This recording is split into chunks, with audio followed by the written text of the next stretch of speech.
찬송가 183장 찬양하시겠습니다. 183장 찬양하시겠습니다.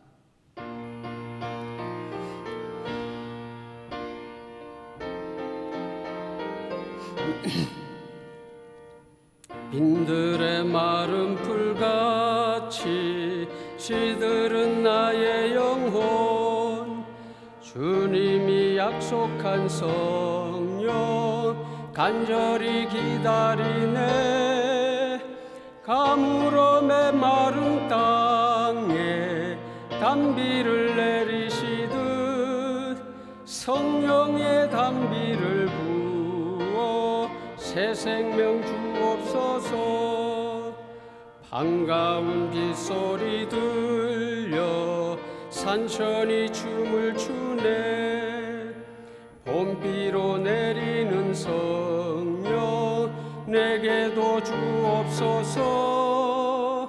가물어 메마른 땅에 단비를 내리시듯 성령의 단비를 부어 새 생명 주옵소서.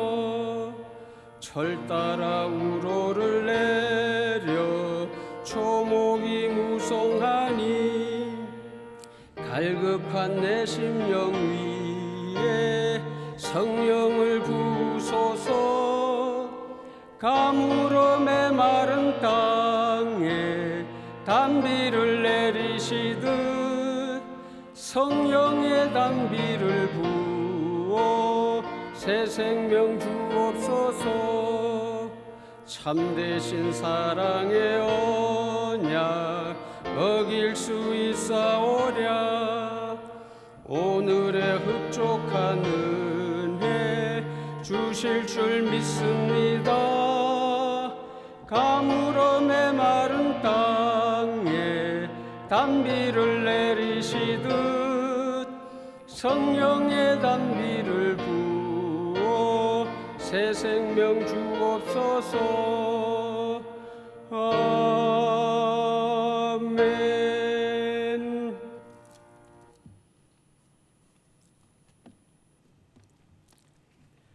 찬송가 321장 찬양하시겠습니다.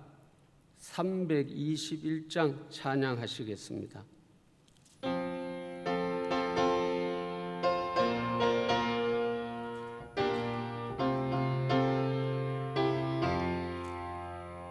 날 대속하신 예수여, 내 생명 모두 드리니 늘 진실하게 하소서.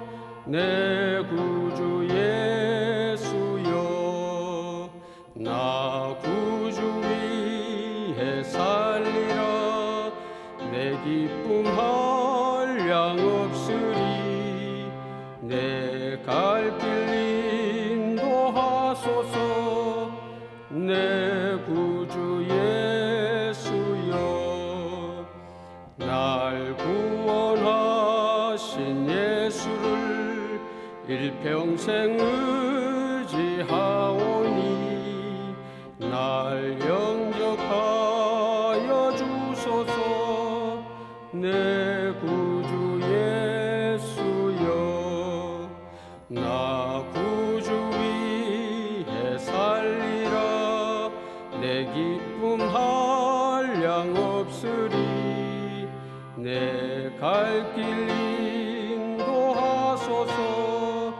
내 구주 예수여, 주 십자가에 달리사 날 자유하게 했으니 내 몸과 마음을 주 위에 다스게 하소서. 나 구주 위에 살리라. 내 기쁨 한량 없으리. 내 갈 길 인도하소서. 내 구주 예수여,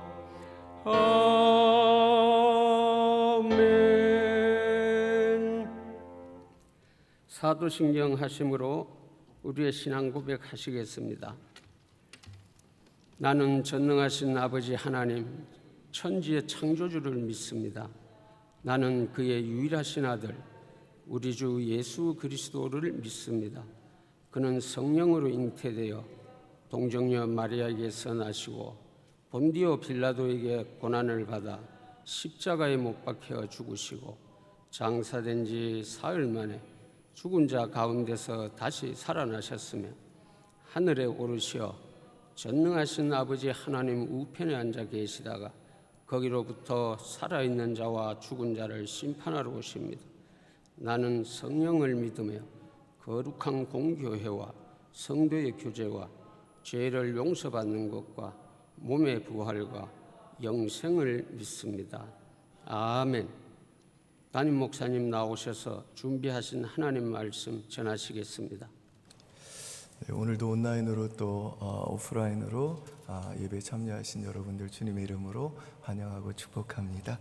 오늘 우리에게 주시는 하나님의 말씀은 구약성경 잠언 14장 29절입니다.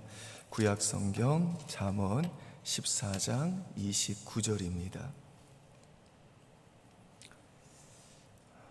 다 찾으신 줄 알고 하나님 말씀 제가 읽어드리겠습니다. 노하기를 더디하는 자는 크게 명철하여도 마음이 조급한 자는 어리석음을 나타내느니라. 아멘. 오늘 큐티 본문은 20절에서 35절입니다. 가난한 자에 대한 태도도 나오고 재물에 대한 이야기도 나오고 공평한 삶에 대해서도 나옵니다. 앞부분에서 좀 중복되는 부분이 있기 때문에 오늘은 시간 관계상 오늘이 29절 말씀을 통해서 분노라는 주제에 대해서 이 잠언이 주는 지혜를 잠시 생각해 보고자 합니다. 여러분, 이 분노는 이 불입니다. 그래서 분노는 굉장히 위험한 겁니다. 그리고 분노는 이 강력한 에너지입니다. 그래서 사람이 화가 날 때 누군가를 때리게 되면 살기가 돕니다. 분노 없이 그냥 때리면 그 힘이 안 나오는데 사람이 일단은 화가 나서 어떤 일에 집중을 해서 그 분노를 표현하는 방식으로 때리게 되면 거기에는 강력한 에너지가 분출되기 때문에 사고가 나는 겁니다. 그리고 사람이 분노할 때 말을 하게 되면 그 말이 단 한마디 말이라 할지라도 상대방에게 완전히 가슴을 막 쑤시게 됩니다. 안 잊혀질 정도로 평생에 그 마음에 깊이 박히게 된다는 겁니다. 그렇기 때문에 우리 마음에 어떤 분노가 일어날 때에 우리는 그 분노와 화를 막 쏟아내면 안 되고 절제하고 다스리는 지혜가 있어야 된다는 것을 이 잠언은 거듭거듭 강조를 하고 있습니다. 예컨대 우리 옛날 어머니들은요, 지혜가 있어가지고 시어머니한테 막 화가 나면 이 빨래를 다듬질 했다고 그러잖아요. 시어머니 막 하면서 막 따다다다다다 했는데 이게 우리 어머니들이 나름대로 그 분노를 푸는 생활의 지혜였던 것이죠. 요즘도 화가 나면 주부들 중에서는 빨래를 하는 분도 계시고 청소를 막 하는 분들도 계시고 어떤 분은요, 화가 나면 멀쩡히 잘 있는 장롱도 옮기는 분들도 계십니다. 그러니까 분노를 나름대로 어딘가에 쏟아내는 겁니다. 우리 남성분들 혹시 부부싸움 했는데 저녁에 장롱이 옮겨져 있다 그러면 아내가 지금 크게 화가 나 있구나 그렇게 생각하시면 됩니다. 아무튼 이 중요한 것은 분노를 막 함부로 쏟아붓게 되면 이 분노는요, 불이고 독이기 때문에 사랑하는 사람에게 씻을 수 없는 평생의 상처를 남길 수 있고 내가 그동안 인격적으로 참 신앙적으로 쌓아 올렸던 많은 것들을 한 방에 무너뜨릴 수가 있게 되는 겁니다. 그래서 분노는 반드시 조절해야 되는 겁니다. 그래도 어떤 분들은요, 나는 못 참습니다 라고 하는 분들이 계십니다. 참을 수 없다는 거예요. 그걸 분노를 어떻게 참느냐는 겁니다. 자기는 그래서 화가 나면 그 화를 반드시 쏟아내야 시원하다는 겁니다. 그러면서 정말 자녀들에게 또 배우자에게 진짜로 그 분노를 쏟아내는 분들이 계십니다. 그런데 여러분, 좀 노골적인 표현이라 좀 죄송합니다만은 배변이 마렵다고 여러분은 아무데나 싸십니까? 배변이 마렵더라도 뭐 지하철이나 길거리에서 아무 때나 안 싸시잖아요. 왜 안 싸십니까? 그거 싸게 되면 냄새나고 인격에 문제가 생기니까 참는 거잖아요. 근데 배변보다 더 냄새나고 더 우리의 인격을 더럽게 만들고 그것보다 더 독한 것이 바로 우리 인간의 분노입니다. 그래서 오늘 본문에 보니까 내 안에 그런 분노가 일어날 때에 마치 생리작용을 참듯이 노하기를 더디하는 자는 명철한 자이지만 조급하게 그 분노를 쏟아내는 자는 어리석은 자다라고 말씀하는 겁니다. 자, 그러면 노하기를 더디하기 위해서 우리에게 필요한 게 뭘까요? 이 질문에 대해서는 여러 가지 실천적인 방법을 제시할 수 있겠습니다만은 이 시간에는 시간 관계상 한 가지만 좀 제시하려고 합니다. 우리가 노하기를 더디하는 명철한 자가 되기 위해서는 일단은 분노가 일어날 때 스탑해야 돼요. 그러니까 내가 분노할 만한 어떤 외부의 자극을 받을 때 그 자극에 대해서 급하게 반사적으로 대응하지 말고 일단은 멈추는 것이 지혜라는 겁니다. 여러분이 스탑의 원리는요, 너무 간단하고 단순한 것 같지만 우리가 분노를 다스리기 위해서 해야 될 가장 중요한 일입니다. 이 스탑하는 능력을 통해서 사실 우리의 신앙과 또 인격의 실력과 좋은 성품이 배양이 되고 형성이 되는 겁니다. 제가 이런 이야기를 들은 적이 있습니다. 어느 시골 아이스하키 팀에 새로 부임한 감독이 그 팀을 전국 우승팀으로 만들었습니다. 근데 새로 부임한 이 감독이 그 아이스하키 팀에게 제일 먼저 반복해서 그 선수들에게 가르친 기술이 있는데 그게 바로 스탑하는 기술이었답니다. 멈출 줄 아는 기술이 없으면 실력이 절대로 향상될 수 없다는 겁니다. 멈출 수 없는 사람은 성장할 수가 없다는 겁니다. 그래서 스탑, 이게 첫 번째 훈련 단계라는 겁니다. 이게 안 되면 그 다음 단계는 뭘 해도 안 된다는 겁니다. 마찬가지로 우리들이 분노를 다스리기 위해서 필요한 첫 번째 가장 중요한 일이 바로 스탑, 멈추는 겁니다. 여러분, 그렇다면 우리가 외부로부터 어떤 자극을 받을 때 화내지 않고 이 화를 다스리고 노하기를 더디하기 위해, 스탑하기 위해서 어떻게 해야 될까요? 호흡을 깊이 해야 돼요. 오늘 본문에서 마음이 조급한 자라고 하는 이 말은요, 원래 히브리어로 호흡이 짧은 자라는 뜻입니다. 그러니까 마음이 조급한 자는요, 호흡이 짧아지는 자이기 때문에 성미가 급하여 분노의 감정을 신속하게 드러낸다는 겁니다. 이런 사람은요, 자신의 그 감정의 절제력이 없어가지고 그 끓어오르는 분노의 감정을 자제시키지 못하고 폭발하고 다투고 싸우게 되더라는 겁니다.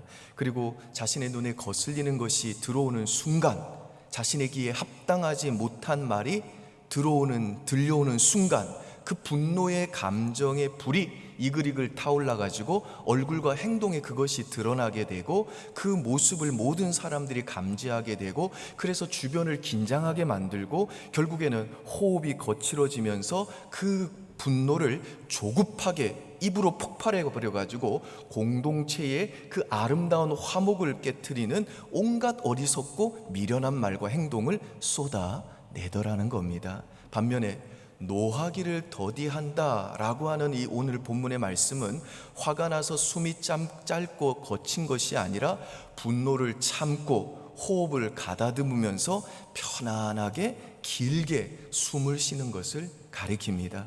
그러니까 이런 사람은요, 당연히 화가 날 수밖에 없는 환경과 상황에서도 이 호흡이 길고 여유가 있기 때문에 자신의 분노를 잘 조절하면서 느긋한 얼굴과 평안한 감정의 모습을 보여주고 이 화목이 끼어질 수밖에 없는 환경인데도 불구하고 그 환경을 따뜻한 분위기로 하나가 되게 만들고 사람들에 대해서도 오래 참고 때를 기다리며 그 주님의 마음으로 상대방을 용서해 줄 수 있다라는 겁니다. 이와 같이 오늘 본문을 통해서 우리는 분노와 이 호흡이라는 것이 밀접한 관계가 있다는 것을 배울 수가 있습니다. 그래서 기독교 교회사에 보면요, 사도 시대 다음에 교회의 지도자들이었던 이 사막 교부들은 호흡 기도라는 것을 훈련했습니다. 예를 들면 이들은 뭔가 답답하든지 혹은 뭔가 복잡하든지 뭔가 일이 잘 안 풀리든지 혹은 하나님의 뜻을 좀 알고자 할 때, 그리고 마음이 분주할 때, 특별히 불안하고 두려울 때, 분노가 일어날 때 이들이 수시로 실천했던 게 뭐냐면 호흡을 깊이 들이마시면서 예수님, 아버지, 예수 그리스도 내쉬면서 그리스도의 평화, 아버지의 사랑, 아버지의 은혜, 그리고 호흡을 또 깊이 들이마시면서 성령님이여 오시옵소서, 또 내쉬면서 성령이여 내 마음을 다스려 주옵소서 라고 했는데, 이 호흡 기도를 훈련하다 보면 나중에는요 어떤 상태에 도달하게 되냐면 예수님과 성령님의 그 임재를 빨래를 하면서 사람과의 대화를 하면서 그리고 또 일상의 모든 자질구레한 일상의 일들을 하면서도 하나님의 임재를 누리게 되고 삶의 모든 일상을 살아가는 그런 이 하나님의 임재 속에 살아가는 경지에 이르게 됐다고 합니다. 그러니까 이 사막 교부들은요 호흡은 기도다라고 우리가 보통 말하는 것처럼 그렇게 기도를 호흡처럼 했다라는 겁니다. 그리고 이들은 그 마음의 분노가 일어날 때 이 분노의 감정을 조급하게 쏟아내는 대신에 일단은 이 호흡 기도를 통해 스탑하고 모든 상황을 다스리고 주관하시는 그 하나님을 영적으로 생각하면서 의식하면서 영적인 생각을 훈련했는데, 로마서 8장이 뭐라고 말씀합니까? 영의 생각은 생명과 평안이다 라고 하는 말처럼 그로 인해서 마음의 생각이 그 하나님께로 향함으로 영적인 생명과 평안을 일상의 삶 속에서 체험을 했더라는 겁니다. 요즘에는 의학이 발달되면서 우리의 호흡과 우리의 생각, 이 우리의 의식이 깊이 연결되어 있다는 것이 다 드러나게 됐죠. 그래서 여러분 한번 호흡을 멈추고 생각을 하려고 해보십시오. 생각이 잘 됩니까? 안 됩니다. 생각은요 우리가 호흡을 하고 있기 때문에 가능한 겁니다. 호흡을 하지 않고 생각을 해보려고 해보세요. 생각이 안 됩니다. 영적인 생각이 안 돌아가는 거예요. 호흡하지 않으면 생각하기가 어려운 겁니다. 그래서 생각이 짧은 사람의 특징은 뭐냐면 호흡이 짧다는 겁니다. 그래서 누가 한마디 하면 생각을 하지 못해요. 곧바로 호흡이 빨라지면서 강아지처럼 하면서 이렇게 생각이 짧아지기 시작하는 겁니다. 그리고 숨이 빨라지고 가슴이 답답해지니까 자기도 모르게 막 답답해가지고 가슴을 치고 그거를 분출하게 되는 겁니다. 반면에 호흡이 깊으면요, 호흡이 여유가 있으면요, 생각도 깊어지게 되는 겁니다. 그래서 우리들도 이 사막 교부들처럼 나를 정말 열받게 한다는 판단이 들었을 때 조급하게 어떤 사람에게 그 분노를 쏟아내는 대신에 먼저 스탑 하고 호흡을 한번 깊이 들이마시면서 예수님 내쉬면서 그리스도의 평화를 주옵소서, 호흡을 또 들이마시면서 성령님 오시옵소서, 내쉬면서 나를 좀 다스려 주시옵소서, 이렇게 일종의 호흡 기도를 하게 되면 이 호흡 기도에 의해서 외부에서 오는 자극과 나의 그 반응 사이에 틈이 벌어지게 되고, 그리고 그 자극과 반응 사이에 있는 방이 호수같이 넓은 성령의 마음으로 채워지기 시작하면서 분노가 아니라 하나님이 기뻐하시는 반응을 우리가 선택할 수 있는 여지가 생긴다는 겁니다. 다른 말로 하면 쿠션이라는 제목의 책처럼 이 자극과 반응 사이에 쿠션처럼 방이 하나 생겨가지고 급하게 반응하는 것이 아니라 아주 여유 있고 따뜻하게 인내하면서 그렇게 반응할 수 있는 공간이 생기고 힘이 성령으로부터 주어진다는 겁니다. 아멘이신가요? 아멘. 미국의 이 트루먼 대통령 시절에 유볼드 모리스라고 하는 그 경제 보좌관이 있었는데, 이 유볼드 모리스는 원래 선박회사 회장입니다. 그런데 아주 탁월한 사업 능력 때문에 이분이 이제 그 능력을 인정받아 가지고 트루먼 대통령의 경제 보좌관이 된 겁니다. 그래서 열심히 이분이 대통령을 도와서 일을 했는데 어느 날 국회 청문회에서 소환장이 날라왔습니다.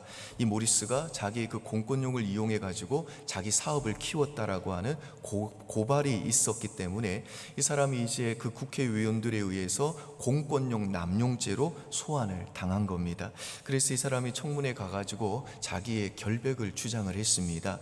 하지만 자기는 절대로 그런 사람이 아니다라고 객관적인 자료를 가지고 얘기를 했는데도 이 국회의원들이 아주 비열하게 똑같은 질문을 계속해서 반복해가지고 이 뉴볼드 모리스의 마음에 분노가 일어나기 시작을 했습니다.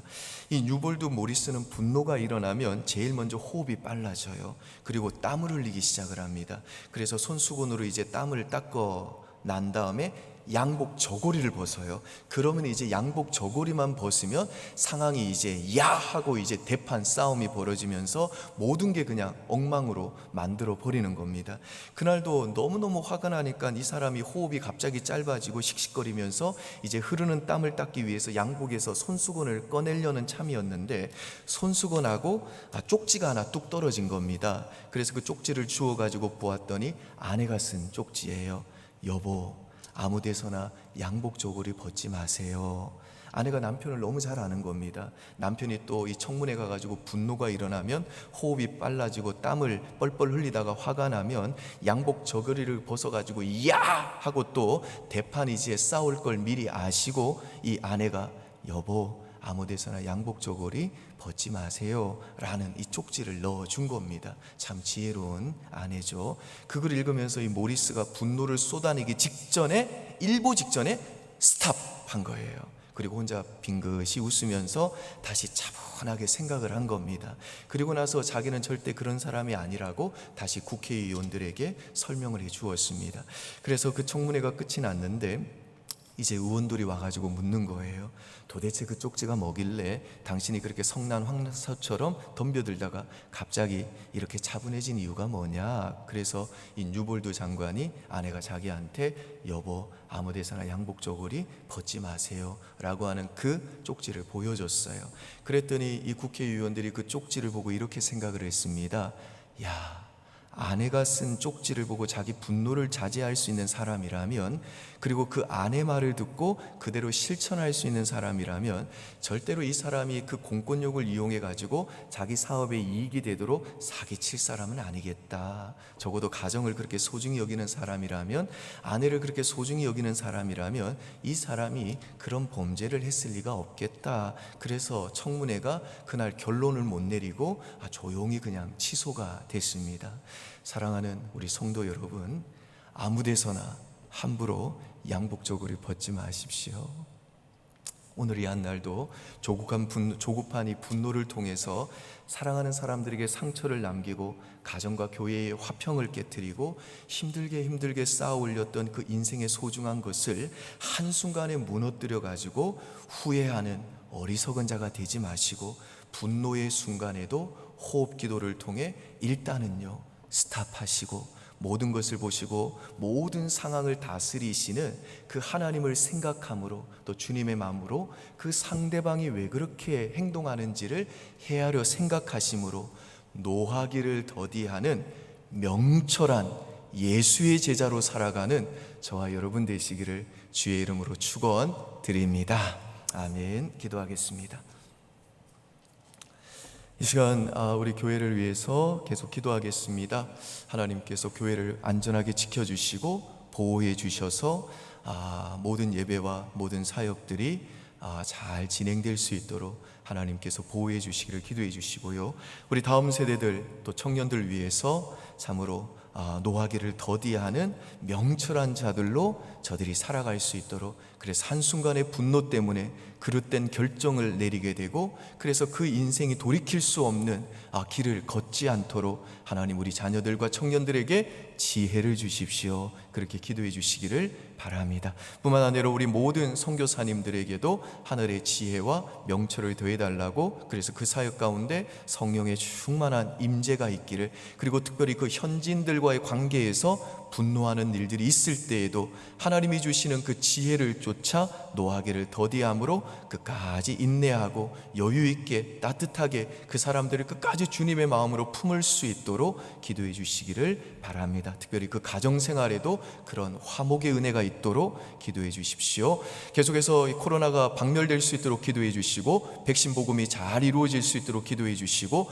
위정자와 대통령 위해서 기도해 주시고, 환우들 위해서 기도해 주시고, 여러분 각자를 위해서 기도하시고 돌아가시겠습니다. 기도하겠습니다. 아버지 하나님, 참 저도 쉽게 분노하는 사람입니다. 아버지 하나님, 때로는 이 한순간의 분노 때문에 아내와 자식들에게 저도 참 상처를